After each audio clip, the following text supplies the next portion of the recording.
something for you to think about and to understand the college's commitment to educational experience.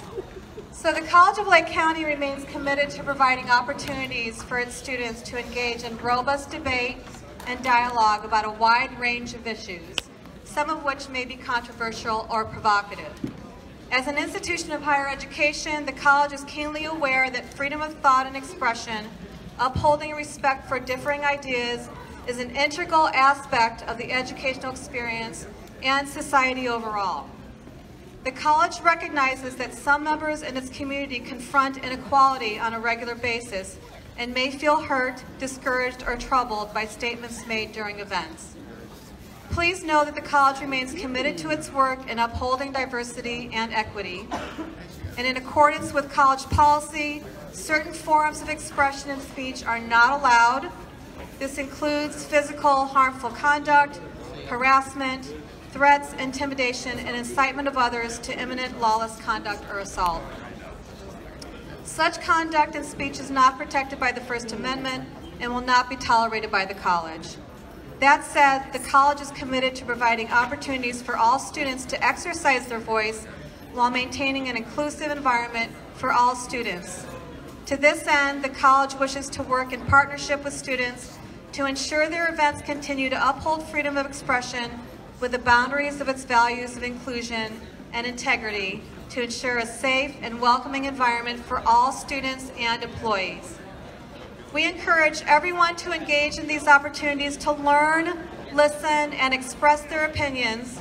In the spirit of true education, we expect everyone to do so with professionalism, civility, and compassion. At the College of Lake County, all students are welcome regardless of language, social class, sex, sexual orientation, gender identity, religion, race, and place of birth. We encourage students to share their ideas with professors about how the college can best facilitate and navigate hard conversations around controversial topics in ways that promote shared learning and welcome everyone into the conversation. And we ask our professors and staff to encourage open discussion while fostering a welcoming, trusting, and safe educational environment. Please enjoy our events for today and for the rest of the semester, and thank you so much for participating in student life. All right, yeah. Okay, everybody. Sorry, we're going to start in a minute here. We're actually running a little bit late. My name is Rob Korn. I am the chapter chairman for Young Americans for Free. Hi, Dee. Hi. Love you. Love you. Love you for that. I just wanted to say a couple things before the event starts. Over the past week, we've had a lot of scrutiny with this event. We've had a lot of administration tell us that our format wasn't proper, that our last moderator was somewhat biased. We didn't see that in the video. So if any students feel that this debate or the last debate had any kind of biased moments in it, we encourage everybody to please come and talk to us. You don't have to go to the school administration to make a complaint about these debates. You can actually come to our meetings. We actually meet every Tuesday and Wednesday from 3 to 4. We meet Tuesday in B105 and we meet Wednesday in C106. Both of them are at the same times from 3 to 4. And we just want to express that there are a lot of students on this campus that do hold different views than each other, and we need to respect those views. We need to make sure that we're not offended when we hear a different view than our own. So, and I think that the administration kind of made that very clear in their email, and I think Teresa made that very clear in what her announcement before this debate. So I want to thank everyone for coming, and please keep an open mind, and if you feel like you have any complaints about the debate, please come to me and talk to me first. My name is Rob Korn. You can stop by the table over here. I'll probably be sitting here, and I'll be handing out some stickers and some pins and stuff, and I can give you more information about the group, and we can talk. So please just be respectful to the speakers, and and make sure that you keep your comments to yourself if you are in the audience, because it does penalize the speakers on their time. So we want to make sure that we get through this event in a timely manner. And again, I thank everybody for coming, and I hope that we can have a great debate and a great discussion, and hopefully it'll move our ideas forward and not backwards. So what I'm going to do right now is I'm going to turn over the mic to Andreas Kromak, who's one of our members. He was actually one of the people that debated in our last Lincoln Douglas debate, and he wants to say a couple things. So he's going to take a couple minutes and give you guys some information, and then after that we'll proceed with the debate. So thank you so much.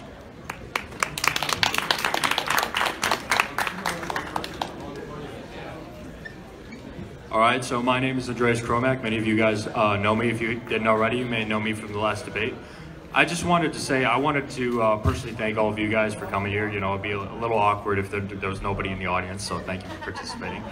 And I also wanted to say, I was one of the people who said that we should have more debates on campus. I'm one of the key people who actually organized everything. I try to put everything under immense scrutiny to make sure that everybody has as fair a shot as possible. And the reason why I organized this debate is, many of you know, there was an event that we held in the spring called Ask a Conservative, and a lot of students wanted to debate. And Ask a Conservative isn't really meant for debate. It's meant for more of a conversation, and it allows a lot of audience participation. We're going to be doing that again, actually, this fall. But I thought it was unfair that students did not have a format to debate and to express their opinions. And I feel like debate is lost a lot in the public sphere. It is one of the key tools of education of the past. Aristotle, Plato, all these people learned immensely from debate, and I think it's something that's missing a lot from our current school system, just in the United States in general. So I wanted to thank everybody. I also wanted to thank Miriam Hernandez, who was my debate opponent in the last debate, for taking out his personal time.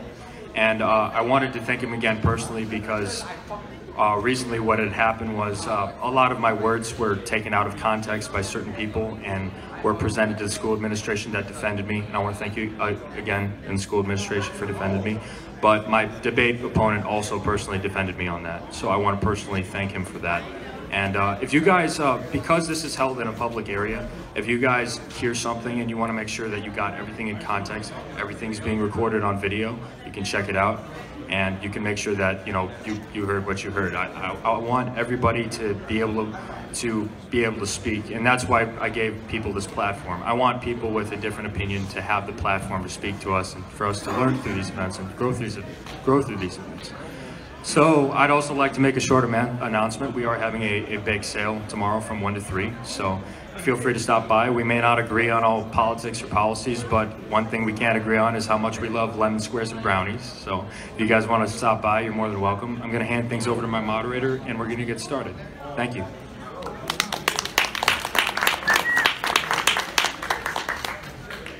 Hello. It's really loud. All right. Hello, everyone. My name is Christian Larson. I'm going to be the moderator this evening. So without further ado, let's get into the rules and format of this debate. While in the previous debate, both speakers were given 3 weeks to prepare, the affirmative speaker arguing for universal health care, Mr. Monroe, has actually been given 4. The other speaker, Mr. Jacob Horwitz, arguing against this, has had 2 weeks due to him taking over for another speaker, and has graciously agreed to the terms, knowing that this disparity may or may not put him at a disadvantage. The debate will consist of 5 speeches and 2 cross-examination periods. The speeches and their times are as follows. Affirmative constructive. Mr. Monroe, arguing for universal health care, will speak first for 6 minutes. Then the person representing the negative constructive, Mr. Horwitz, will get a chance to cross-examine him for 3 minutes. The negative, Mr. Horwitz, will then begin his negative constructive, in which he has 7 minutes to speak. The affirmative will then have a chance to cross-examine the negative for 3 minutes. After that, the affirmative will have 4 minutes to give his rebuttal to what the negative has said. Once concluded, the negative will have 6 minutes to give his rebuttal to the affirmative. The affirmative will then have a rejoinder of 3 minutes at the end of the debate, after which it will end and he will be the last speaker. We try to keep our times. However, if people violate the rules of the debate, there are penalties for both sides. The affirmative or negative may not interrupt each other on individual speeches. If there is an interruption for each single interruption, either by the affirmative or the negative, the opposite side will be granted a 30-second extension to their speech as a penalty to the interrupter and to be respectful of the affirmative or negative speaker's time.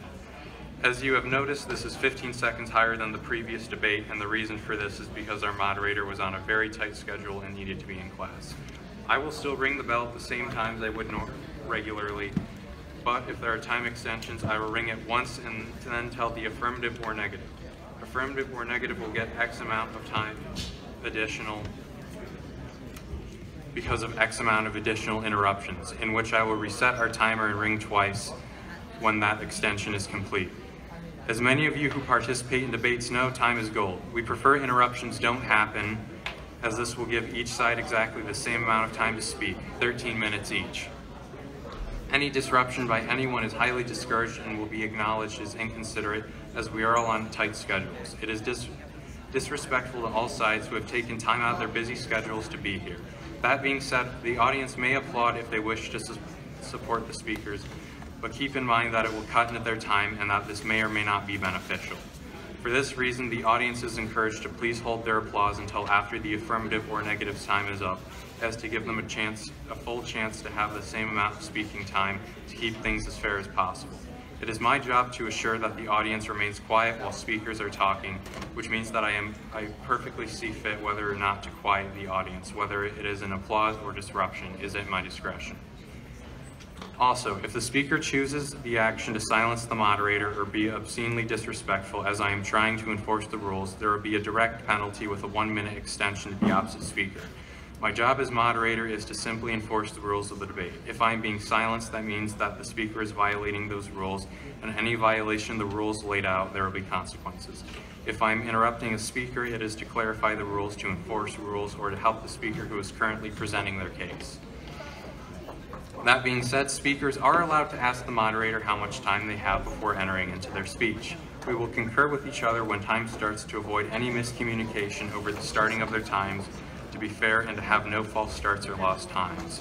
Speakers may also call out interruptions and ask the moderator for 30-second extensions to which, if there has been an interruption, I will say, you may have a 30-second extension.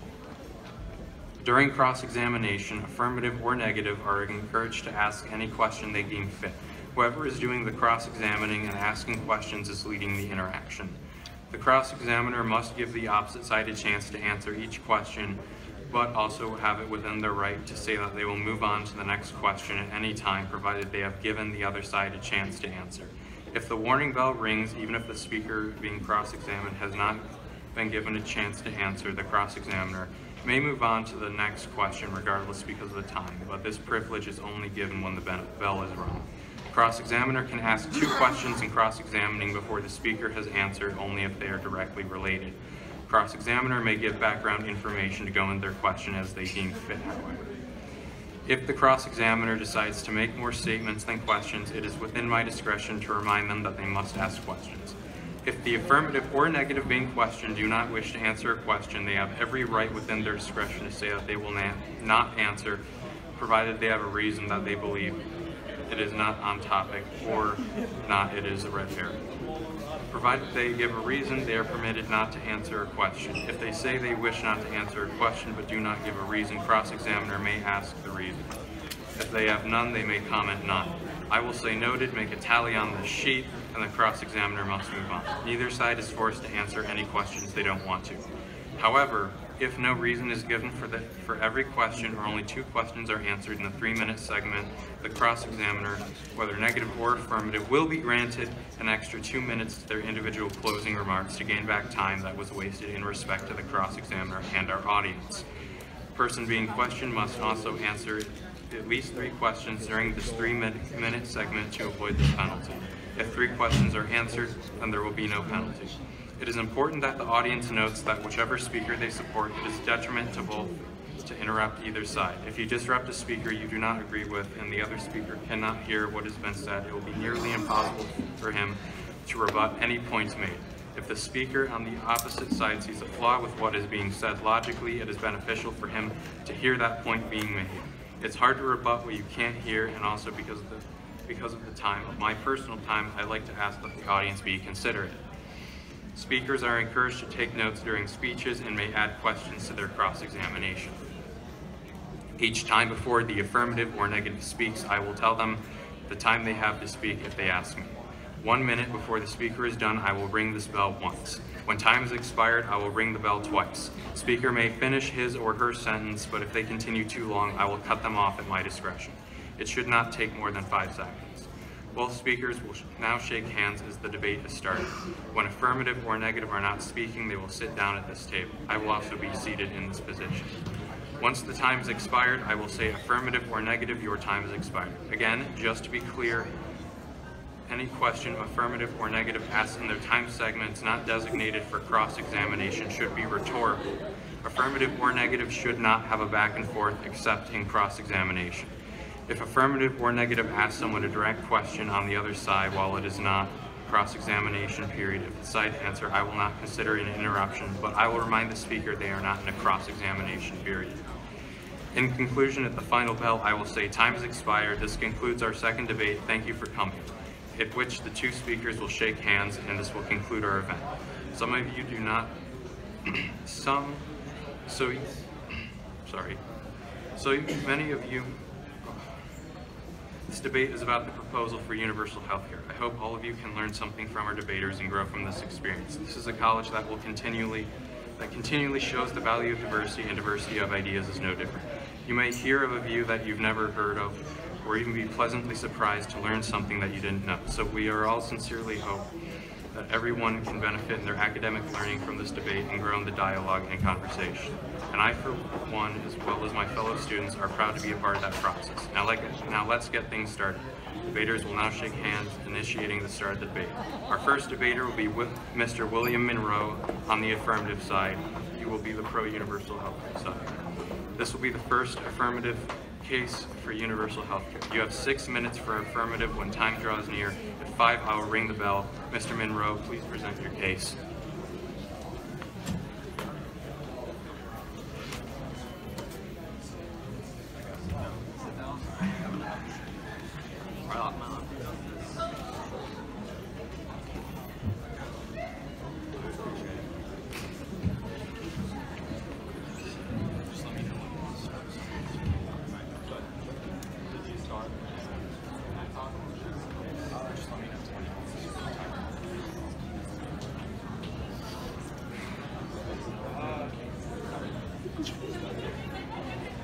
Hello? All right, that's good. America's healthcare is broken. That the idea that the free market forces will regulate themselves is being teared down in front of our eyes. You see this affecting us, our families, our friends, and our co-workers. In a country where we claim to be the greatest in the world, in a country where we claim to be the bastion of freedom, democracy, and diversity, in a country the rest of the world looks to, whether for our perceived wealth or for our culture, in a country we spend most on the military combined to the next 8 countries, this is an embarrassment. Why is it that we constantly make excuses for not having universal coverage for all? Even with medical bills being one of the reasons why Americans file for bankruptcy, this issue has been persistent. Oh, it's socialism. Oh, it disrupts the free market. Oh, life is unfair anyway, nothing is ever free or given. These arguments don't solve the issues that we have at hand. The free market is broken. It's being manipulated by multi-billion-dollar corporations, with some being responsible for the price of insulin, for the rising price of EpiPens, not to mention having contributed to the opioid crisis we have today. There must be government involvement to stop these abuses. And with universal health care, people still have a choice in which insurance company they can have, whether it be public or private. The difference is that those who still have people who still have coverage, even if they can't afford to pay for the private option. We pay more per capita for healthcare than any other developed nation, yet we have a lower life expectancy, higher minimum mortality rate, and higher hospital admission rates. We pay higher for the same drugs that can be found in other countries such as Canada or New Zealand or India at a much lower cost. In 1948, the United Nations declared that the Universal Declaration of Human Rights, and I quote, Everyone has the right to a standard of living adequate for the health and well-being of himself and of his family, including food, clothing, housing, and medical care, and necessary social services. What we have here is a violation of this right. 45,000 Americans die each year from lack of health insurance. With universal health care, not only is it the morally right thing to do, it also makes sense statistically. In countries with it, the quality of healthcare is higher, and yet the GDP makes up less for that social's economy. If America's healthcare is so great, why are the people becoming broke over this? We're fine with spending money on wasteful wars that doesn't even benefit the average American whatsoever. We have spent $5.9 trillion since 2001 in the Middle East. We can afford to bail out banks that have deceived the working and middle class of the country, spending $700 billion in the process. We're fine with selling weapons to oppressive countries that don't have our best interests in mind. Yet, when initiatives to improve the livelihood of the countrymen are called into place, excuses are made that can't be affordable. This is why I propose a two-tier health system similar to what Germany has, where there are options for public and private health insurance. In Germany, out-of-pocket expenses and hospital spending per discharge are much lower under the current system that is placed over there. In our developed nations, citizens don't have to worry about paying for prescription prices. A price of a vial of insulin in Canada is $30, while in the US it could be up to $320. Why is that? That doesn't make any sense whatsoever. That is due to the government over there negotiating with the pharmaceutical companies to make it affordable. And so do governments in Europe, Australia, New Zealand, Japan, and Korea, and any other developed first world nation. We are outdated in believing that the free market forces will fix itself, because we all know people like Martin Shkreli, who raised the price of a drug that treated people with HIV and AIDS by 56 times, from $13.50 a pill to $7.50 a pill, or companies like Mylan, where they raised the price of Expectancy to $700 for two pairs for a brand name pack, or Purdue Pharma, where they sold OxyContin, which is depressing, knowing that the drug is addictive from past lawsuits, and they also contribute to opioid prices they have, along with Johnson & Johnson, who recently settled like a $500 million lawsuit in Oklahoma for also contributing to the opioid crisis in Oklahoma as well. These companies, they are a symptom of a bigger problem with the healthcare industry itself. They aren't a few bad apples. They are a product of the healthcare system. This is where profits are placed at a higher priority than human life itself. Families and lives have been destroyed by this. But hey, that's the result of free market, right?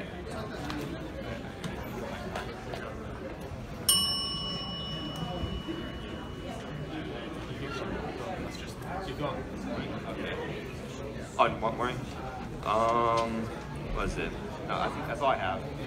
I give my time. Yeah. Speaker has relinquished his time.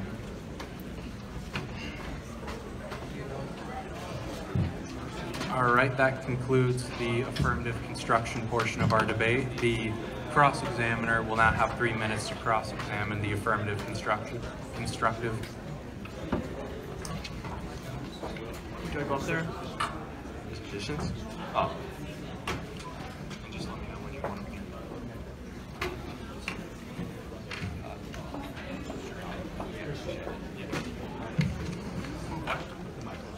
Okay. Hello? Okay. Yeah, how's it going? So my first question to you, Will, Right. is under your plan, All right. what would be your ideal tax rates for top income individuals, middle income individuals, and low income individuals? I'd like to follow the Warren Buffett rule, which although it's been a while since I read upon it, I know those who are taxed at a high income rate, there's like some sort of progressive tax system. I oppose high tax of income, because I know majority of multi-billionaires in the country, they don't make their wealth from income. It's from, I think, having stocks and shares and holders. I know the marginal tax rate for having that is about 16% if you have stocks and shares if they're worth thousands or millions of dollars. But when it comes to income, personal income tax, I'm against raising that. I feel like the marginal tax when it comes to owning stocks and such, as per the Warren Buffett rule, is the best way to go. So you're saying you wouldn't raise income tax on high-income individuals? No, I'll follow the buffet rule with the stocks and such. Okay. So that's the question I had. So Okay. I'm on to my speech.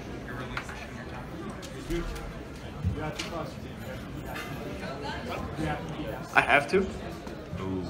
All right. 1 minute and a half. Okay. So under your plan, Right. Right. Anybody, so you're saying you want a public and private option. Right. So under your plan, anybody could use the public option rather. Right, that's correct. Okay, so anybody at all, any income individual. Any level income, like a social income level, where it be upper class, upper middle class, lower middle class, working class, yeah, that'd be correct. You have the option of choosing private or public. Okay, how much time do I have now? A minute? Okay. Wait, so I have to keep asking questions? Yeah, or you can relinquish your time. I'm gonna just relinquish it, thanks. I want to move on to my speech. All right. Cross-examiner has relinquished his time. That concludes the cross-examination period. All right, so I'm going to start out with a speech about a horror story when it comes to government intervention in healthcare. So I'm going to talk about the story of Charlie Gard. And Charlie Gard was a terminally ill 10-month-old child from the United Kingdom, where they have universal healthcare, who was essentially sentenced to death by the European Court on Human Rights. Even though Charlie's parents wanted to take him to the United States for potential life-saving treatment, they weren't allowed to. Instead, the court ruled that the Great Ormond Street Hospital for Children, where Charlie was being treated, would withdraw all life support from Charlie, which left him to die. And what was the court's justification for this judgment? They determined that Charlie should have to, quote, die with dignity. Charlie suffered from a rare mitochondrial disease that destroys muscles in the brain, and there was no treatment currently available at the time to help Charlie in the United Kingdom. So Charlie's parents both raised $1.6 million to fly their son Charlie to the United States for potential life-saving treatment. The United Kingdom hospital denied that the innovative treatment would help Charlie, but instead it would prolong his suffering. And also that they knew better than the parents, the same parents who suffered through Charlie's illness and cared for him every day. Thus, the hospital then argued that it would be in Charlie's best interest to die. The UK courts agreed. The Guards then appealed to the European Union, and the courts ruled against Charlie's parents, with the European Commission on Human Rights stating, quote, Charlie would suffer significant harm if his present suffering was prolonged without any realistic prospect of improvement, and the experimental therapy would be of no effective benefit. The hospital also released a statement regarding the court's decision, stating, quote, our thoughts are with Charlie and his family on receipt of the news that we now know will be very distressing for them. Today's decision by the European Court of Human Rights marks the end of what has been a very difficult process, and our priority is to provide all possible support to Charlie's parents as we prepare for the next steps. Despite the release of the hospital statement and the refusal to alter Charlie's treatment, Charlie's parents then announced that the hospital would stop Charlie's life support the following morning after the court's ruling. The Charlie's parents also quoted, we begged them to give us the weekend. Friends and family wanted to come and see Charlie for the last time, but now there's not even time for that. Doctors said that they would not rush to turn off his ventilator, but we are being rushed. Not only are we not able to take our son to another hospital for life-saving treatment, we aren't even allowed to choose where and when our son dies. There are three things wrong with this whole situation. For all the talk about America's healthcare system being so evil, at least we promote freedom of choice and give as many options to patients as they can afford. The doctor that offered Charlie's family experimental treatment and said in court, if Charlie was in any medical facility in the United States, they would have started treatment immediately. But in the United Kingdom, a socialized medicine country where individuals' needs fall victim to the preservation of the system, there's a less concern for patient rights. In the United States, we are so concerned with the freedom to obtain care that we insist on releasing a legally brain-dead patient to their parents as long as they promise to keep them on a ventilator. In the United Kingdom, they are insistent on withdrawing the opportunity for life-saving care because they think it is better to kill the child than keep it alive. Despite this court's ruling, the National Health Service makes these decisions all the time on how to ration healthcare. You know, Bernie Sanders always tweets about how no one should be denied care if they can't afford it. Well, that's what happens all the time under socialized medicine. It's not about you not being able to afford it. It's about the government not being able to afford it. Number two, a government-run system breeds control. In the United States, the case of Charlie Gard is a major scandal. In the European Union, it's treated as not a big deal. That's because we in the United States like to think that we control our lives. We like to think that our priorities matter, especially over random doctors who didn't raise us. But once you give up your life and death decision to an impersonal government, it is almost impossible to take back that control. Charlie's case could have been really easy. The hospital could have released Charlie back to his parents, but they didn't do it because they truly believed that they had the final say in Charlie's life. And why shouldn't they? They always have the final say under a universal system. 3, allowing the government to control the value of life actually means devaluing life. It has been a fundamental value of Western civilization that life should always be preserved despite suffering and despite pain, and that death is not a solution for suffering. But that notion has now been replaced with a secular standard of living. So in places like Europe, euthanasia is now available for people who don't even suffer from terminal illnesses. Things like anorexia or depression, because by the European Union standards, it is just better to die with dignity than to live with pain. That's the new logic. That's a radical switch from the original doctor's Hippocratic oath, which stated, "Neither will I administer poison to anyone if asked to do so, nor will I suggest such a course." Or even the strict medical school version used in the United States, which states, "Above all, I shall not play God." People who value life want to keep decisions about their lives in their own hands, rather than turning their lives over to an impersonal government bureaucracy that promises you coverage it chooses for you. Charlie's story isn't just a travesty of justice and an insult to decency. It's a warning for people who think that bureaucracies are as interested in preserving your health care as much as you are.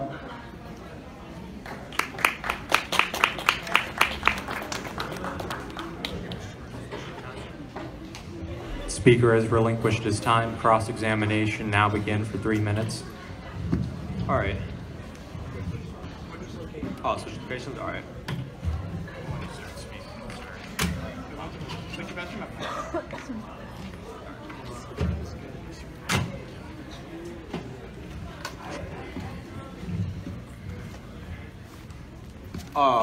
For one, I am not trying to sugarcoat that this case is tragic.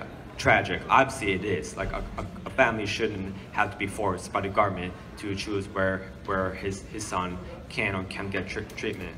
The question I'd like to ask is though, what makes you think that under our individual health system, which will be different from the UK, what makes you think that this will be inevitable as the case you brought up? Because the government's making the decisions and not you.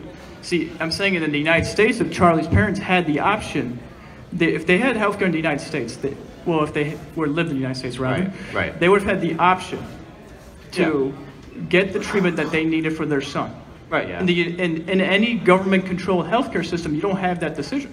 See, that's the thing about the United States healthcare system, is that we have the choice about what treatment we can get. But here's the thing: under any government control, they choose for you. Yeah, is that what you want? Well, under my policy, I still believe in personal choice. People can But that's not how it works under a public healthcare system. They choose for you. The government chooses what treatments you receive. Well, no, because single-payer universal healthcare system, it differs between countries. In the UK, they have the National Health Service (NHS), which is single-payer, along with Canada, which is also single-payer. But countries such as like Germany, it's actually pretty unique. I mean, in Germany, if you have public healthcare, they choose the decisions there for you. I'll give you an example. I'm a patient that has Medicaid. Right. Okay, and I have to choose where to go based on where the U.S. government tells me to go. Right. Yeah. Okay, and we have basically a system similar to what you're talking about, where we have a lot of privatization, but we also have income provided by or rather, healthcare provided by the government. You know, they choose where I go. They choose, and my options are limited, and I get less quality of healthcare under my government healthcare that I have. A minute? All right. Okay. I mean, to go off what you were saying, Jacob. What is it? I'm not calling for that at all. First of all, we can make changes. We're not going to copy and paste the policy of National Health Service in UK and place it in the US. I'm willing to be flexible and make sure that this doesn't impede people's individuals' rights on what treatment they get. Along with that, a second question I'd like to ask, if you have enough time, is the argument you made, it doesn't really answer the question, how does this relate to people who can't pay for medical bills? Of course, what happened with Charlie's is tragic, but how does it relate to the medical bills? I'm saying that when you have better choices Right. of what you have, Right. you can choose the cheapest option. Okay? Right. So under a free market system, we have different health insurance companies. You can choose which one you want. You can choose what works for you, what works for your family. Under a government system, you don't have that choice, do you? Am I allowed to talk? Or? Cross-examination period is over. All right.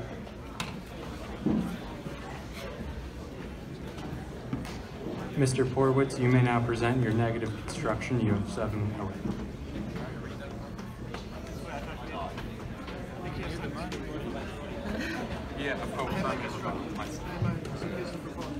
Affirmative rebuttal will now begin. 4 minutes. All right. Well, first, I don't want to put Jacob personal character on the spot. I'm going to put his argument on the spot. No offense to you. But the question I asked before was it. I mean, yeah, what happened to Charlie is obviously tragic. No, obviously everyone can agree with that. But was it? I was trying to explain with the German healthcare system. Was it in Germany? If you're in a public health system, you have there's over 118 insurance companies. If you're in a public health system, they could choose from. So obviously within those 118 companies, we could obviously make the assumption that there's different policies for within each. But also in Germany, you also have the option for a private health system, which about 10% of the population takes. So within that, I kind of want to draw heavy upon the German model and still have people who had an option to pay for private health care, or pay for private health care, and those who are able to afford the public health care. Those who are able to afford public health care, they still have a choice within those public health care systems that they have in Germany. Oh yeah, and for my for my rebuttal, as I said, this case, even though as I said before, it's tragic. It's only one case out of maybe out of thousands, millions of individuals that have also went through the NHS and they have reported satisfaction with it. We still have lower life expectancy in the U.S. when it comes to healthcare, even though we spend more per capita. I think per capita is about 14, 15, 12,000 per capita on healthcare. While in countries such as Canada and U.S., they spend it's around less than 10K, although it differs. Yeah. And I like to go through my notes. What is this? Along with that, medical tourism is a thing with what's called the U.S. healthcare system. Even people who are able to get the best treatment, they still can't afford it. Such as you have cases where people in the U.S. they go to Mexico to get treatment, whether it's for their braces or ortho surgery and stuff. My brother, for example, a 15-year-old brother, he's about to get. Me and my parents wanted to get braces, but it would cost $5 or $6 grand. So what we did is we flew over to Europe and we went to Ukraine, where they fixed his teeth up for $1,000, and he just gets readjustments through Chicago. So the argument that the plan will be cheap in the U.S. will be kind of false in itself, because if it is, then why are people going to Mexico or other countries via medical tourism to afford the procedures that they need? All right.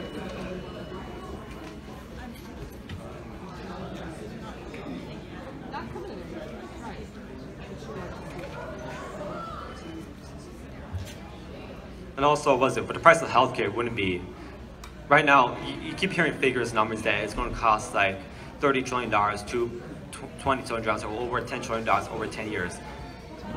What's missing out in the fact is that these numbers take into account the current price of healthcare right now. It takes into account like the $100,000 MRI scan that we charge, or like the $100 drugs that could be that's we sold here, like for insulin for diabetes, that we sold.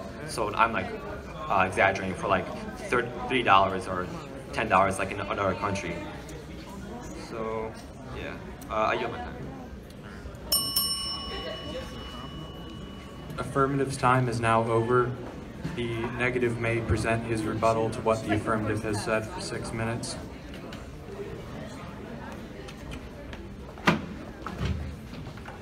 All right, so I got a couple things to say. First, you talked about medical terrorism, right? Right. So, the United States International Trade Commission estimates that over 100,000 to 200,000 people travel to the U.S. just to use our healthcare system. Right, yeah. So, Oh. so you're saying that people go to Mexico for healthcare? I don't really think that's true, because most people stay in the U.S. because we have a better healthcare quality of healthcare here in the United States. In fact, according to Gallup, over 80% of Americans like the quality of healthcare in America, and 69% like the coverage that they have right now. Yeah, that's correct. Okay? So, and I want to bring up, you talked about life expectancy in the United States. The thing about life expectancy is that it doesn't measure the longevity of how long their citizens live. It more measures how many people die early. And we do have more people dying early because we have more people than other countries have. And you talked about per capita spending. That's another thing, because we also have a lot more people per other countries. So yes, of course, we're going to have more people paying more because we have more people than they do. And I think it's wrong to compare our system with Germany, because Germany has far less people than we do. Creating a system for about 80 million people is far, far different than creating a system for 330 million people. And I also want to, bring up another point. You talked about cost. So you were somewhere right where it costs $28 to $32 trillion per decade. That's 2.8 trillion to 3.2 trillion per year. So every single year, the federal budget that we have right now passed is $4.407 trillion. So half, more than half actually, would go towards your plan to provide health care for everybody. So over the decade, that would double, more than double, the national debt we have right now. So this would put us in a terrible financial situation, And you talked about lowering healthcare costs. I want people to have more options, okay? You talked about insulin. When we have more companies producing the same insulin, that price will go down, because you'll have companies competing with each other to make the same product. And that way, your price will go down. So under your healthcare system, just regulating the prices is not going to make it cheaper. The government has to pay for everything, which is just going to keep adding and adding to the cost that you make. So, so one thing that you might talk about was, I don't understand how this could be financially feasible without raising taxes on not even just high-income individuals, but middle-class individuals too. And right now, middle-class individuals are getting strangled by the tax system right now. And just dumping all this cost onto middle-class individuals who can't afford to pay for it is wrong. I would prefer people pay for the healthcare that they want and they need. People have choices in America. They have the choice to whether or not they want healthcare, or if they want to just pay out of pocket. Right now, according to the AP, we have 90% of Americans who have healthcare coverage, whether that's through private means or through government means. I want that number to be 100%, and I think the way we do that is by increasing choice that people have. By just giving a person one option, that's wrong. Because what if the healthcare plan you give to me just doesn't work for me? What if I don't like the doctor I have? What if I don't like the hospital that I'm assigned to? I don't have a choice, do I, under a government plan? Under private insurance or any other insurance plan, I have the choice to make whether or not I want to go to a certain kind of doctor or anybody at all. And that's the beauty about free market, is that you have the choice. The choice to have insurance or to do anything is in your hands. Under your system, the government would have that choice. So Also, I want to talk a little bit about something that was kind of similar was Obamacare, to kind of what you're talking about, because Obamacare was the first step into kind of trying to mix in private insurance with public insurance. And we'll see how that went out. So Obama promised that it would reduce annual premiums by $2,500. Instead, they went up by $4,865 per family. And it would cost, people were paying higher deductibles. It cost the government $294 billion per year. So, but your plan would cost even more. Because Obamacare was a select group, but it was the first step into what you're kind of talking about, which was kind of a between private and government insurance. But it didn't work at all. And that's why people were trying to strip of it, and that's why Democrats don't like talking about it anymore, because they know it was a failure. And that's the thing, is, like I said, Obamacare was the first kind of step into universal health care, and it failed dramatically. So I don't think that a mix of private and public insurance would be anything better than what Obamacare was.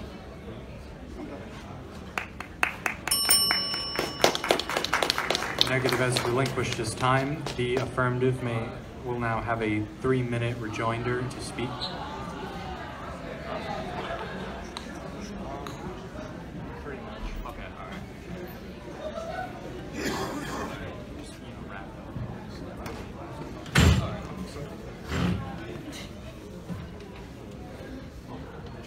Hello? All right, works.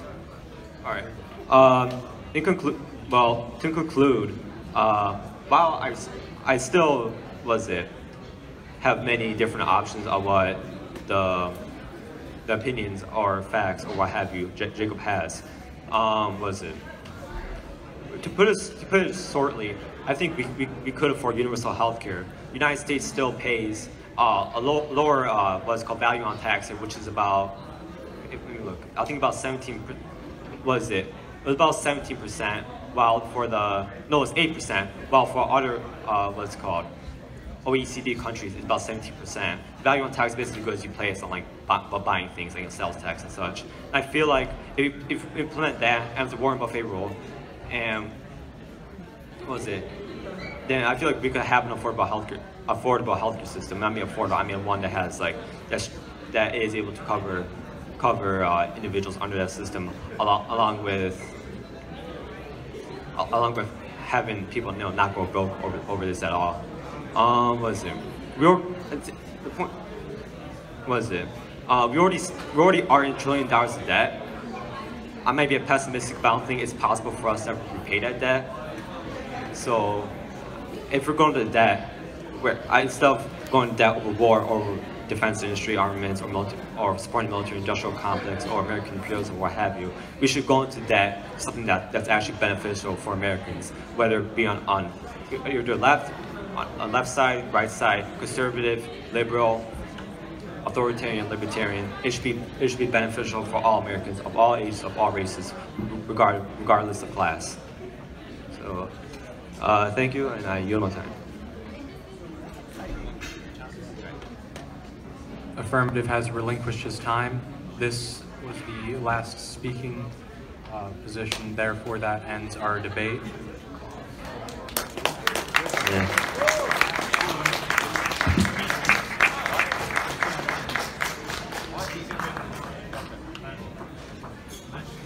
Andreas will now make an announcement.